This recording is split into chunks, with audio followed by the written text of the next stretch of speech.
Hello, in this video I'm gonna show you how to enable or disable bootable devices on a HUAWEI MateBook D16.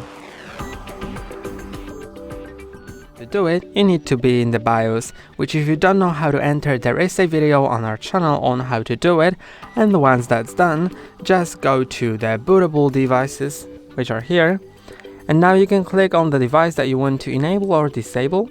You can see that I for example, don't have the USB devices or PXE, but I have the HDD device, so I can just click on that, click on enter to select, and now you can with arrows set it to disable or enable. And that's all for today. Don't forget to like and subscribe. See you next time.